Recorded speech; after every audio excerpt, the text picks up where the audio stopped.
Hi and welcome to another video update from the Fire Brigade Union here in the Union's head office in Kingston, London. We're joined by National Officer Riccardo Latore to discuss the next steps in the Union's Decon campaign. Now Riccardo, Decon was launched last year. It's a major campaign for the Union, but just for everyone watching, can you just recap on what the aims and objectives of Decon actually are? Yeah, of course, Tam. Last year we launched the largest study of its kind in the UK into the links between the occupation of firefighting and certain cancers.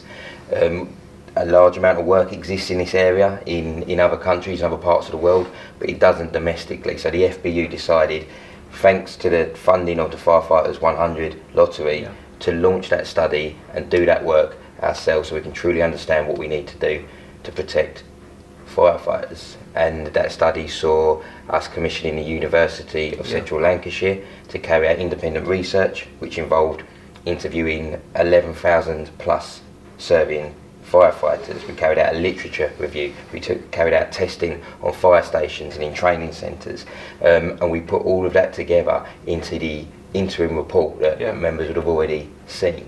And you know, there are some frightening findings in that. But thankfully there's also some recommendations about what we can do about it to start making our profession safer and reducing this risk that presents itself to firefighters. No, absolutely, and big thanks to all the members who got involved in that research.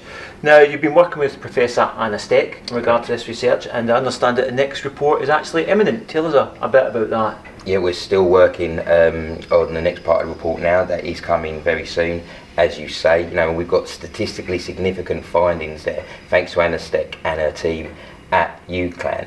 Again, no, there's some frightening stuff in there. There are some headline findings in there, but it helps us understand the link better. And once we understand the link, we can do something about it to start protecting firefighters and our families. So we will be releasing that soon. It will be coming with more recommendations on what we can do ourselves, what we expect government to do, and what we expect the employers to do to start minimising and ultimately, you know, eliminating these exposures. Absolutely. Now, the world doesn't stop at the fire station doors or indeed across any borders, and you've been working across borders to bring this research together. Tell us about some of the work and networks you've been approaching internationally in regard to Decon. Because, as I said before, this isn't simply a issue facing firefighters here. No, this is a risk posed to firefighters everywhere. So we've been working with our sisters and brothers across borders in fire unions, you know, across the world.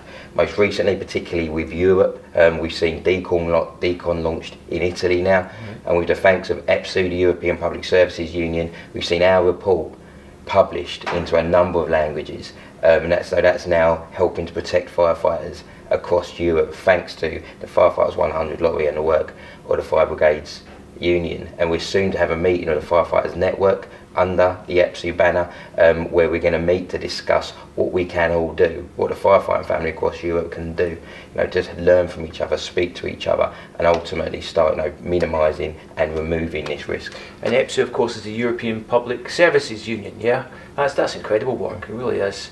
Now, I suppose just for members watching this update, they'll be thinking, what can I do to get involved? What can firefighters across the country do to actually connect with Decon?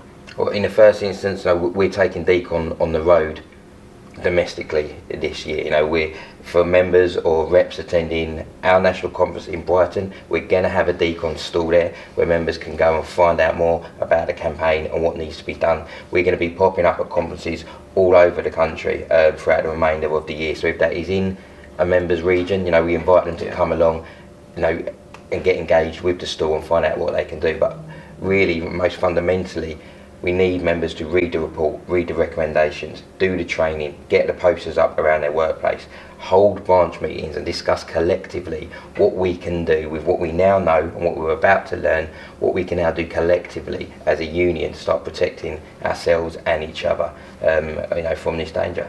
Absolutely. Now, Rick, we're just about to finish, but just to say that you've mentioned throughout this the importance of the Firefighters 100 lottery. Why should members watching this join that? No one else was doing this research. No one else. You know, we knew there was a gap there, so we had to commission it ourselves. Without the funding, without the help of the Firefighters 100 lottery, this simply wouldn't have been possible. We wouldn't have understood the risk like we do today. and it won't continue if we don't continue to support the Firefighters 100 lottery. So if people do want to support this research and support it continuing, I would urge members to get friends, family, workmates all to play the Firefighters 100 lottery so this life-saving research can carry on. Ricardo, thanks very much. Thanks, Dan. Well, for more updates on Decon, the Decon's actually got a specific page on our website. That's www.fbu.org.uk, and of course, as Ricardo says, you can join the Firefighters 100 lottery by going to the web page of that same name. Thanks for joining us, Ricardo. Thanks very much indeed. Yes, sir.